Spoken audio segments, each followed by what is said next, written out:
ये मखाने सिक गए हैं, तो अभी मखानों का भोग लगाऊंगी और उसके बाद फिर हम प्रसाद ग्रहण करेंगे। और ये शाम के टाइम पे मैं लगा रही हूँ मखानों का भोग। सुबह तो जो फल फ्रूट वगैरह थे उनका भोग लगा था।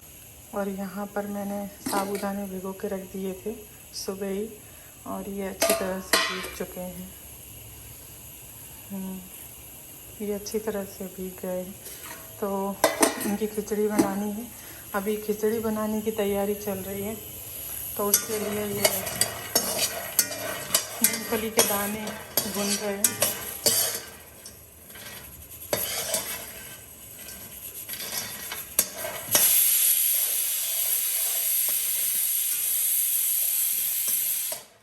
और यहाँ पर प्रेशर कुकर में आलू उबल रहे हैं। तो देखते हैं, दो चीज़ें दिमाग में आ रही हैं, एक तो खिचड़ी बनाने की और दूसरे साबूदाने के वड़े बनाने की। मैं सोच रही हूँ कि साबूदाने के वड़े मैंने अभी तक चैनल पे अपलोड नहीं किए हैं, तो मैं वो बना लेती हूँ, क्योंकि मैंने खिचड़ी की रेसिपी तो अपलोड की हुई है। उसका लिंक मैं आप लोगों को डिस्क्रिप्शन बॉक्स में दे दूँगी, या फिर आप मेरे चैनल के नाम से सर्च करेंगे तो आपको मिल जाएगा। और देखते हैं, मैं सोच रही हूँ कि पकौड़े ही बनाऊँ ताकि आप लोगों को रेसिपी भी दे सकूँ। तो जो भी होगा वो मैं आप लोगों के साथ में शेयर करूँगी। अभी हम इन्हें धीमी आंच पे सेक लेते हैं पहले। और मूंगफली को हमेशा आपको धीमी आंच पे सेकना चाहिए, क्योंकि जितनी धीमी आंच पे मूंगफली सेकेंगे उतनी ही अच्छी मीठी मूंगफली आपकी सीखेंगी। और तेज़ आंच पे सेकेंगे उतनी, और मीडियम आंच पे सेकेंगे तो उतनी ही मूंगफली थोड़ी कड़वाहट पकड़ लेती हैं और इतनी अच्छी नहीं सीखती हैं। तो ये टिप थी मेरी तरफ से। हरे कृष्णा, कैसे हैं आप सभी? कृष्ण की कृपा से आप सभी बहुत अच्छे होंगे, ऐसी मुझे आशा है। और जैसा कि मैंने आपको बताया कि आज एकादशी है, और वैष्णवों के लिए एकादशी का कितना ज़्यादा महत्व है ये आप सभी लोग जानते हैं। और मैं यहाँ पर ये मूंगफलियाँ भी साथ साथ में भूनती जा रही हूँ क्योंकि ये जल जाएंगी फिर। तो आप सभी ये जानते हैं कि वैष्णवों के लिए एकादशी का कितना ज़्यादा महत्व है। और एकादशी का नियम जो है वो कई तरह से लोग निभाते हैं, जिसको जैसा सूट करता है निभाना। कि कोई तो जल पीकर ही पूरा दिन रहते हैं, पूरी रात रहते हैं। कुछ लोग बिना जल के पूरे 12 महीने की एकादशी करते हैं। ये एक तपस्या है एक तरह से, मतलब अपनी इंद्रियों को कंट्रोल में करना, कि हम इस तरह से अपनी इंद्रियों को कंट्रोल में कर सकते हैं। और लेकिन हम लोग तो अभी नहीं कर पाते हैं इतना। तो आज हम खिचड़ी बना रहे हैं और कृष्ण को भोग लगाएंगे, और उसके बाद में प्रसाद ग्रहण करेंगे। और हाँ, खिचड़ी मैं बार बार बोल रही हूँ, लेकिन खिचड़ी बनाएंगे या फिर पकौड़ी बनाएंगे वो मैं आप लोगों के साथ देख के शेयर करती हूँ। जैसा कि मैंने बताया कि खिचड़ी की रेसिपी तो मेरे चैनल पे पहले से ही है, तो मैं सोच रही हूँ कि पकौड़े ही बनाऊँ, क्योंकि जो पकौड़ों की रेसिपी मेरे चैनल पर नहीं है तो आप लोगों को दूसरा कुछ देखने के लिए मिलेगा। एक ही चीज़ 2 बार शेयर करने से अच्छा है कि दूसरी चीज़ शेयर कर दी जाए। तो देखती हूँ मैं। और खिचड़ी की रेसिपी तो मेरे चैनल पर पहले से ही है, आप सर्च करके देखिएगा। और नहीं होगा तो मैं फिर लिंक डिस्क्रिप्शन बॉक्स में रख दूँगी। तो जैसा जैसा जो भी होगा वो मैं आपको बताती हूँ। और भोग लगा दिया है कृष्ण को अभी मखानों का, फिर हम प्रसाद ले लेंगे मखानों का। और सुबह उनको फल फ्रूट जो थे वो रख दिए थे भोग में।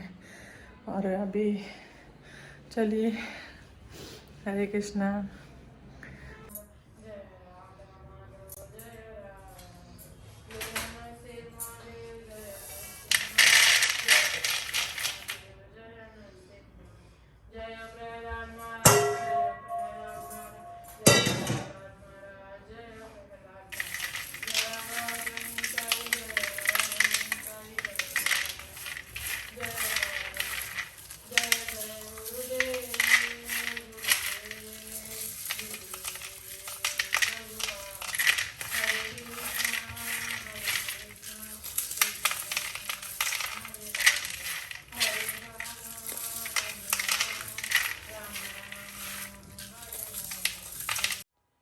और यहाँ पर मूंगफली के जो दाने थे उनके हमने छिलके निकाल लिए हैं और इन सभी के अच्छी तरह से छिलके निकालने के बाद इनके छिलकों को बाहर निकाल देना है और फिर हम इन्हें एक मिक्सर ग्राइंडर में क्रश कर लेंगे।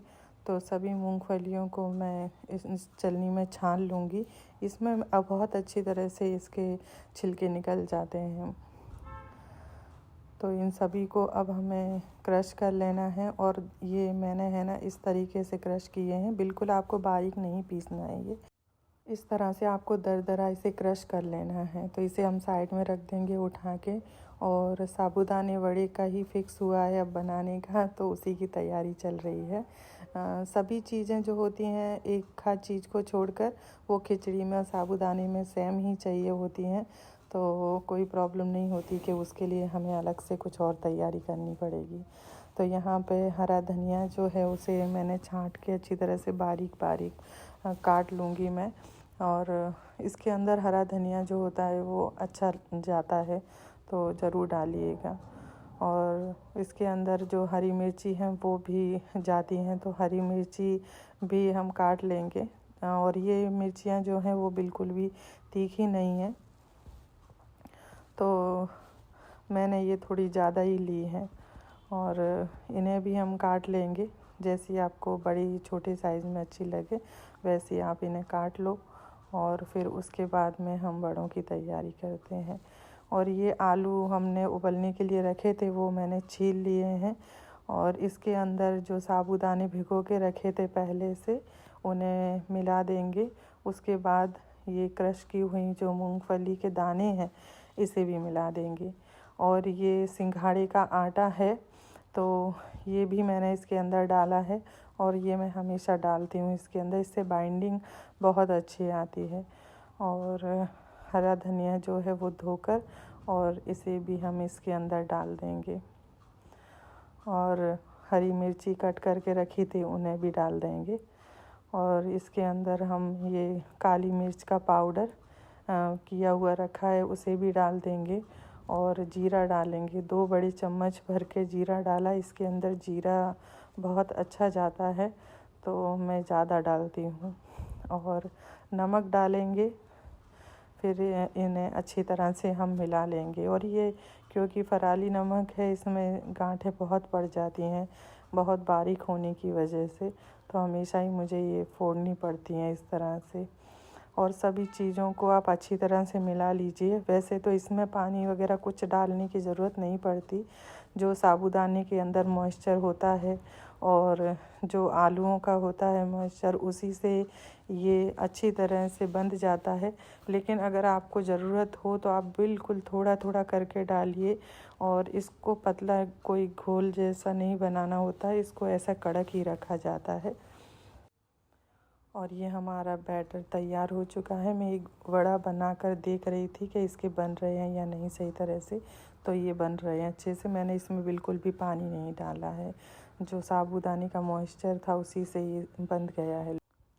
और ये हम एक पैन के अंदर घी डाल देंगे और इसे गर्म होने के लिए रख देंगे।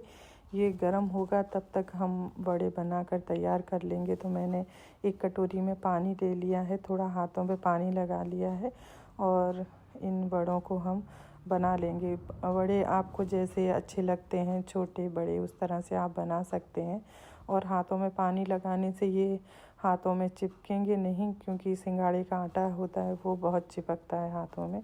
तो इस तरह से पानी लगा के फिर आप बनाइए और ये बहुत अच्छे से बन जाते हैं। और ये देखिए ये बन चुका है, इसी तरह से बनाने हैं। और अब इन्हें हम घी में डाल देंगे तलने के लिए। घी अच्छे से गर्म हो चुका है, थोड़ी सी मैंने गैस को कम कर दिया है अभी। और आपको ये मीडियम और लो फ्लेम पे ही सेकने हैं, हाई फ्लेम पे नहीं तो ये ऊपर ऊपर से सिक जाएंगे और अंदर से कच्चे रह जाएंगे। तो इसीलिए आपको धीमी आंच पे इन्हें सेकना है और फिर इन्हें आपको पलट देना है एक तरफ से, जैसे ही सिक जाएंगे वैसे ही। और जब तक इनका अच्छा सा एक कलर ना आ जाए गोल्डन जैसा, तब तक आप इन्हें सेक लीजिए। तो ये ऊपर से भी अच्छे से करारे हो जाएंगे और बिल्कुल धीमी आंच पे या मीडियम आंच पे ही आप इन्हें सेकिए और बीच बीच में इन्हें पलटते रहिए ताकि ये चारों तरफ से अच्छी तरह से सिक जाएं। और ये हमारे जो वड़े हैं वो देखिए इन्होंने अच्छा कलर ले लिया है और ये अच्छी तरह से सिक भी गए हैं। तो अब इन्हें हम निकाल लेंगे। मैंने एक टिश्यू पेपर के लिए टिश्यू पेपर रखा है एक प्लेट के ऊपर, उसमें निकाल रही हूँ ताकि इनका एक्स्ट्रा जो घी है वो निकल जाएगा। ये घी बहुत अब्ज़ॉर्ब करते हैं, तो ये तो है इसका कि इसमें घी बहुत जाता है। और ये देखिए हमारे बड़े तैयार हैं।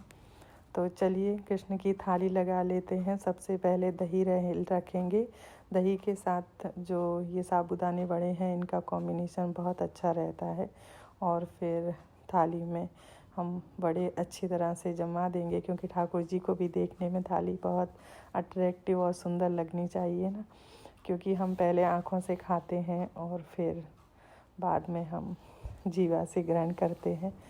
तो सभी में हम तुलसी जी का पान रखेंगे। बिना तुलसी जी के पान की थाली भगवान की बिल्कुल अधूरी है। इसके बिना ठाकुर जी भोग नहीं लगाएंगे। और चलिए भोग लगाने के लिए हमारी ये थाली तैयार है, ले चलते हैं हम।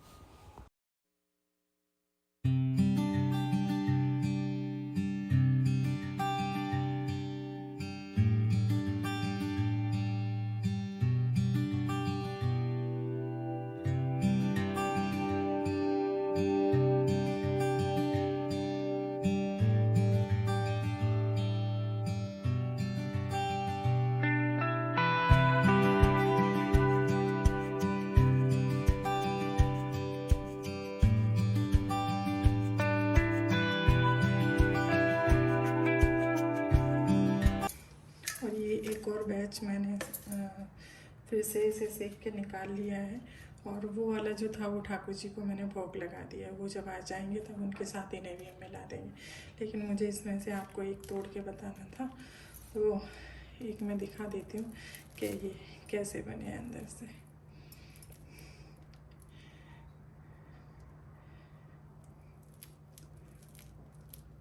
एकदम